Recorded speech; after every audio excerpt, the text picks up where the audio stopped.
সালামু আলাইকুম বন্ধুরা, বলিয়া থাকি কৃষক বাঁচলে দেশ বাঁচবে। বিকেল টাইমে উপস্থিত হয়ে গেলাম কৃষককে নিয়ে কিছু কথা বলার জন্য। থোকমা গাছ, ওই যে আমরা শরবতের সঙ্গে যে থোকমা খাই সেটা না ভাই? এগুলো পাকলে ওই যে ইয়ের মতো, মানে সরিষার মতো পাইকা দেবো।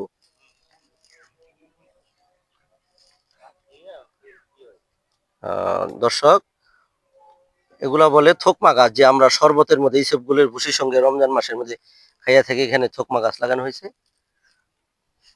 ওগুলা কি মূলা শাক? ও, পরিশ্রম করতে পারেন না বোধহয়, এই জন্য ভালো হয় না তেমন একটা, না? ও, তো এই যে লাল শাক গুলা একবারে সুন্দর করে নিড়াই দিতে, লাল শাক তো হয়তো পানি আর সার দিতে পারলে।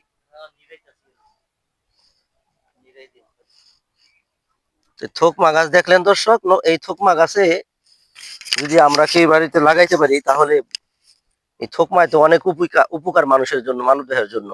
পায়খানা প্রস্রাব ক্লিয়ার করে, লিভারকে সতেজ রাখে এই থোকমা গাছ। দেখলাম, আমি কখনো দেখি নাই, আজকেই দেখলাম প্রথম। এটা পাকাইতে পারলে তো বাড়িতে নিয়ে যাবেন উঠে, নাকি?